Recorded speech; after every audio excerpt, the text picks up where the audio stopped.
377 run করে স্বস্তি জয় পেলেন সানরাইজার্স হায়দ্রাবাদ। বড় রানের লক্ষ্য তাড়া করে মুম্বাই ইন্ডিয়ান্স তুলল 246 রান, হারল 31 রানে। হায়দ্রাবাদের মাঠে 35,000 দর্শক দেখলেন একটা টি-20 ম্যাচে উঠল 523 রান, তবু কারোর 17 রান নেই। টস জিতে হায়দ্রাবাদকে ব্যাট করতে পাঠিয়েছেন হার্দিক পান্ডিয়া, আর তারপরে তাণ্ডব শুরু করেছেন সেই দলের ব্যাটাররা। বিশ্বকাপ ফাইনালের নায়ক এই দিন খুনের মেজাজে ছিলেন। শুরুটা করেছিলেন ট্রেভিস হেড, 24 বলে 62 রান করেন, 9টি চার এবং 3টি ছক্কা মারেন তিনি। অন্য ওপেনাররা মায়াঙ্কর আগামার যদিও রান পাননি, তিনি 11 রান করে আউট হয়ে যান তিনি।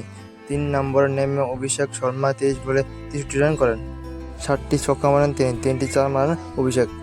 এডেন মার্করাম 28 বলে 42 রান করেন।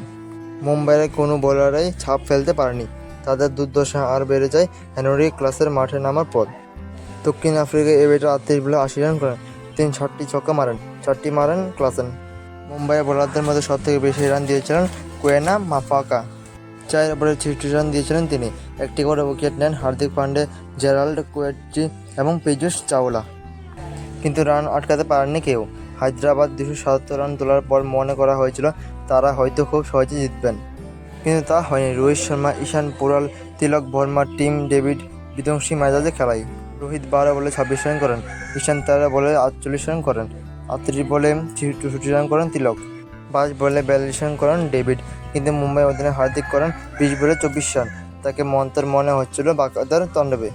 শেষ পর্যন্ত যদিও দলকে জেতাতে পারেননি ডেভিডরা, 31 রানে হারল মুম্বাই। এখনও জয় মাত্র মুম্বাইয়ের। ভিডিওটা কেমন লাগছে অবশ্যই ভিডিওটা ভালো লাগলে like, comment, share and subscribe করে দেবেন।